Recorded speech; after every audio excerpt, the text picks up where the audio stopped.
Naomba nizungumzie kuhusu swala la kansa ambao ni ugonjwa hatari. Ni moja ya magonjwa ambayo magonjwa yasiyo ya kuambukiza, lakini ni ugonjwa ambao umezidi kuwa hatari duniani. Na kwa upande wangu napenda nizungumzie zaidi kuhusu swala zima la kujikinga na ugonjwa huu. Jamii iwe na uelewa mpana juu ya swala kubwa la kujikinga na ugonjwa huu ili waweze kunusurika.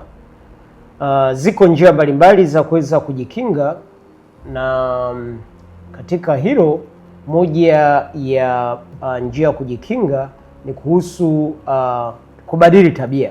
Yako matumizi ya vitu mbalimbali kama tumbaku, ambacho ni moja ya visababishi vikubwa vya tatizo la kansa, lakini vile vile matumizi ya vilevi, pombe ambazo zinasababisha au zinachangia kwa kiasi kikubwa tatizo la kansa. Matumizi yake ya kupita kiasi kwa sehemu kubwa limekuwa ndilizo kubwa. Kwa hiyo jamii iweze kujifunza kuepuka tabia hizo kama za matumizi ya tumbaku na matumizi ya vilevi katika kupita kiasi. Lakini swala jingine ni matumizi ni vyakula.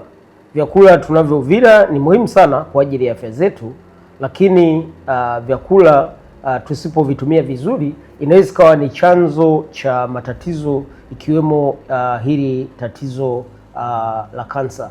Kwa hiyo ni vema kuchagua vile vyakula, kwa mfano hivi vyakula visivyo vinavyoandaliwa vizuri. Vyakula, jamii imekuwa na vyakula ambavyo ni viandaliwa kimila kwa utaratibu. Sio hivi vyakula unakwenda unakuta mahali kimeandaliwa chap pale pale, unaletewa kile chakula.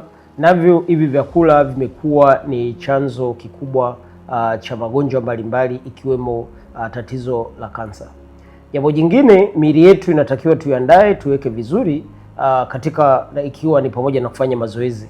Mazoezi ni kitu muhimu sana kwa mwili wa mwanadamu, na kinasaidia mwili kujilinda na magonjwa au na matatizo mbalimbali, ikiwemo hili tatizo la kansa.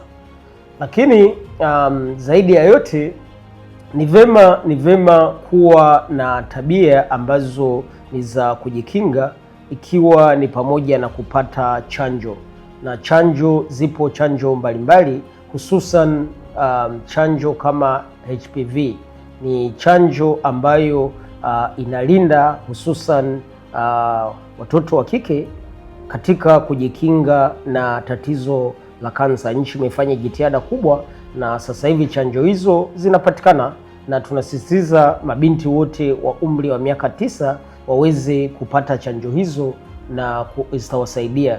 Na vile vile ikiwa ni pamoja na chanjo ya hepatitis B, ni chanjo ambayo kwa sehemu kubwa kama jamii tumepuuzia kuweza kuifuatilia na kuitumia, lakini ingeweza kutukinga na matatizo mbalimbali, ikiwa ni pamoja na huo ugonjwa wa kansa. La mwisho ambalo lakini bado ni muhimu kwangu, naweza nikasema ni lile la uchunguzi. Tabia ya kufanya uchunguzi wa afya. Jamii kwa sehemu kubwa tunabweteka, na nadhani inatokana na utamaduni tulio nao wa kutoona swala la uchunguzi kama swala muhimu. Lakini ni vema sote tufahamu kwamba swala la uchunguzi ni swala muhimu sana. Tufanye uchunguzi kabla hatujapata changamoto za kiafya, na tuijenge iwe ni tabia yetu kama wanadamu, kwenda kuangalia kama tunavyofanya uchunguzi wa magari yetu. Gari unapeleka kulifanyia service. Sasa na sisi kama wanadamu tujenge tabia hiyo ya kuweza kuiservice miili yetu, twende tufanye uchunguzi ili kama kuna tatizo tulijue mapema, na tukijua mapema ni rahisi zaidi kupata huduma.